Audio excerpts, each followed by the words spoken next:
ನೀವು 50 ವರ್ಷ ಮೇಲ್ಪಟ್ಟವರೇ? ವರ್ಷಗಳಿಂದ ಶುಗರ್ ಮಾತ್ರೆ ತೆಗೆದುಕೊಳ್ಳುತ್ತಿದ್ದರೂ ಶುಗರ್ ನಿಯಂತ್ರಣಕ್ಕೆ ಬರುತ್ತಿಲ್ಲವೇ? ಬೆಳಿಗ್ಗೆ ಫಾಸ್ಟಿಂಗ್ ಶುಗರ್, ಊಟದ ನಂತರ BP ಶುಗರ್ ಎರಡೂ ಕಂಟ್ರೋಲ್ ಆಗುತ್ತಿಲ್ಲವೇ? ಹಾಗಿದ್ರೆ ಈ ವಿಡಿಯೋ ನಿಮ್ಮ ಜೀವನವನ್ನೇ ಬದಲಿಸಬಹುದು.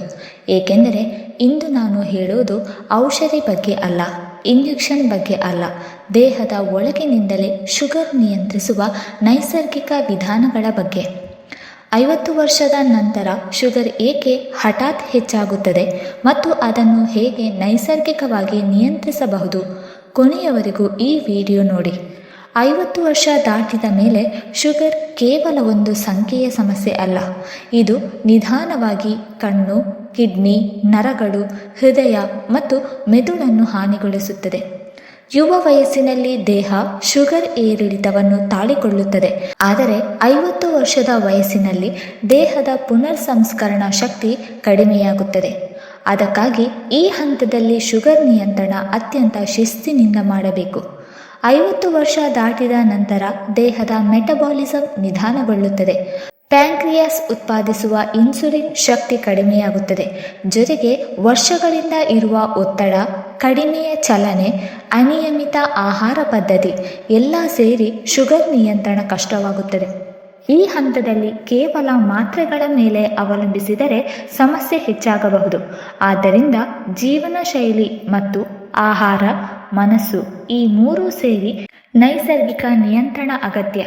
50 ವರ್ಷದ ವಯಸ್ಸಿನಲ್ಲಿ ಶುಗರ್ ನಿಯಂತ್ರಣಕ್ಕೆ ಆಹಾರವೇ ಅತಿ ಮುಖ್ಯ.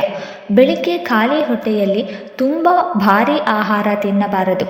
ಅಕ್ಕಿ, ಮೈದಾ, ಸಕ್ಕರೆ ಇವುಗಳನ್ನು ಕಡಿಮೆ ಮಾಡಿ.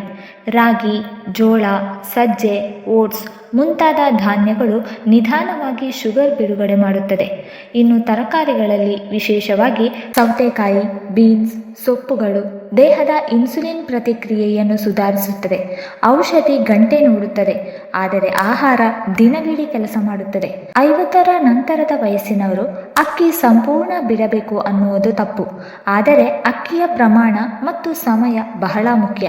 ಮಧ್ಯಾಹ್ನ ಸ್ವಲ್ಪ ಪ್ರಮಾಣದಲ್ಲಿ ಅಕ್ಕಿ ತಿನ್ನಬಹುದು, ಆದರೆ ರಾತ್ರಿ ಅಕ್ಕಿ ತಿನ್ನುವುದು ಶುಗರ್ ಹೆಚ್ಚಿಸುವ ಪ್ರಮುಖ ಕಾರಣ. ಬಿಳಿ ಅಕ್ಕಿಯ ಬದಲು ಹಳೆಯ ಅಕ್ಕಿ, ಬ್ರೌನ್ ರೈಸ್, ರಾಗಿ, ಸಜ್ಜೆ ಬಳಸಿದರೆ ಶುಗರ್ ನಿಧಾನವಾಗಿ ಏರುತ್ತದೆ. ಹಣ್ಣುಗಳಲ್ಲಿ ಬಾಳೆಹಣ್ಣು, ಮಾವು ಹೆಚ್ಚು ತಿಂದರೆ ಶುಗರ್ ಏರುತ್ತದೆ, ಆದರೆ ಪಪ್ಪಾಯಿ, ಸೇಬು, ನೇರಳೆ ಹಣ್ಣು ಮಿತವಾಗಿ ತಿನ್ನಬಹುದು. ಒಂದು ಮಾತು ನೆನಪಿಟ್ಟುಕೊಳ್ಳಿ, ಏನು ತಿನ್ನುತ್ತೇವೆ ಅನ್ನೋದಕ್ಕಿಂತ ಎಷ್ಟು ಮತ್ತು ಯಾವಾಗ ತಿನ್ನುತ್ತೇವೆ ಅನ್ನೋದು ಮುಖ್ಯ. ಊಟದ ಸಮಯ ಶುಗರ್ ಕಂಟ್ರೋಲ್ನ ಗುಪ್ತ ಅಸ್ತ್ರ.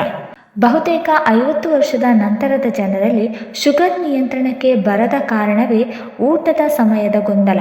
ಬೆಳಿಗ್ಗೆ 10ರಿಂದ 11 ಗಂಟೆಗೆ ಮೊದಲು ಊಟ, ಮಧ್ಯಾಹ್ನ 4ಕ್ಕೆ ಊಟ, ರಾತ್ರಿ 10ಕ್ಕೆ ಊಟ. ಇದು ದೇಹದ ಇನ್ಸುಲಿನ್ ವ್ಯವಸ್ಥೆಯನ್ನು ಗೊಂದಲಗೊಳಿಸುತ್ತದೆ. ಬೆಳಿಗ್ಗೆ 7ರಿಂದ 8ರ ಒಳಗೆ ಲಘು ಉಪಹಾರ, ಮಧ್ಯಾಹ್ನ 1ರ ಒಳಗೆ ಊಟ, ಸಂಜೆ 5ರಿಂದ 6ರ ಒಳಗೆ ಲಘು ಆಹಾರ, ರಾತ್ರಿ 7:30ರಿಂದ 8ರ ಒಳಗೆ ಊಟ ಮುಗಿಸಿದರೆ ದೇಹ ಸ್ವಾಭಾವಿಕವಾಗಿ ಶುಗರ್ ನಿಯಂತ್ರಣಕ್ಕೆ ಬರುತ್ತದೆ. ದೇಹಕ್ಕೆ ಸಮಯ ಗೊತ್ತಿದ್ದರೆ ಶುಗರ್ಗೆ ನಿಯಂತ್ರಣ ಬರುತ್ತದೆ. ಈ ವಯಸ್ಸಿನಲ್ಲಿ ಜಿಮ್ ಬೇಕು ಅನ್ನೋದು ತಪ್ಪು ಕಲ್ಪನೆ. ದಿನಕ್ಕೆ 30 ನಿಮಿಷ ಸರಳ ನಡಿಗೆ ಮಾಡಿದರೂ ಇನ್ಸುಲಿನ್ ಪರಿಣಾಮಕಾರಿಯಾಗುತ್ತದೆ. ಊಟದ ನಂತರ 10ರಿಂದ 15 ನಿಮಿಷ ನಿಧಾನವಾಗಿ ನಡೆಯುವುದು ಅತ್ಯುತ್ತಮ ಔಷಧಿ. ಯೋಗ, ಪ್ರಾಣಾಯಾಮ, ಲಘು ಸ್ಟ್ರೆಚಿಂಗ್ ಇವು ಶುಗರ್ ಮಾತ್ರವಲ್ಲ, BP, ಜಂಟಿ ನೋವಿಗೂ ಲಾಭ ಕೊಡುತ್ತದೆ. ಇದರಿಂದ ಊಟದ ನಂತರ ಶುಗರ್ ಸ್ಪೈಕ್ ಕಡಿಮೆಯಾಗುತ್ತದೆ. ಹೆಚ್ಚು ಕುಳಿತುಕೊಳ್ಳುವ ಅಭ್ಯಾಸ ಅಂದರೆ TV ನೋಡುವುದು, ಮೊಬೈಲ್ ನೋಡುವುದು ಶುಗರ್ನ ದೊಡ್ಡ ಶತ್ರು. ಪ್ರತಿ 30ರಿಂದ 40 ನಿಮಿಷಕ್ಕೊಮ್ಮೆ ಸ್ವಲ್ಪ ನಡಿಗೆ ಅಥವಾ ನಿಲ್ಲುವ ಅಭ್ಯಾಸ ಮಾಡಬೇಕು. ಚಲನೆ ಇಲ್ಲದ ದೇಹದಲ್ಲಿ ಔಷಧಿ ಕೂಡ ಕೆಲಸ ಮಾಡುವುದಿಲ್ಲ. 50 ವರ್ಷದ ನಂತರದ ವಯಸ್ಸಿನಲ್ಲಿ ಮಕ್ಕಳ ಭವಿಷ್ಯ, ಆರೋಗ್ಯ ಭಯ, ಹಣಕಾಸು ಚಿಂತೆ ಇವು ಒತ್ತಡ ಹೆಚ್ಚಿಸುತ್ತದೆ. ಈ ಒತ್ತಡದಿಂದ ಕಾರ್ಟಿಸೋಲ್ ಎಂಬ ಹಾರ್ಮೋನು ಬಿಡುಗಡೆಯಾಗಿ ಶುಗರ್ ಹೆಚ್ಚಾಗುತ್ತದೆ. ಬಹುತೇಕ ಜನರು ನಾನು ಕಡಿಮೆ ತಿನ್ನುತ್ತೇನೆ, ಔಷಧಿ ತಗೋತೇನೆ, ಆದರೂ ಶುಗರ್ ಕಡಿಮೆಯಾಗಲ್ಲ ಅಂತಾರೆ. ಅದರ ಹಿಂದೆ ಇರುವ ಕಾರಣ ಒತ್ತಡ ಮತ್ತು ನಿದ್ರೆಯ ಕೊರತೆ. ಮಲಗುವ ಮೊದಲು ಮೊಬೈಲ್ ಬಳಕೆ ಕಡಿಮೆ ಮಾಡಬೇಕು.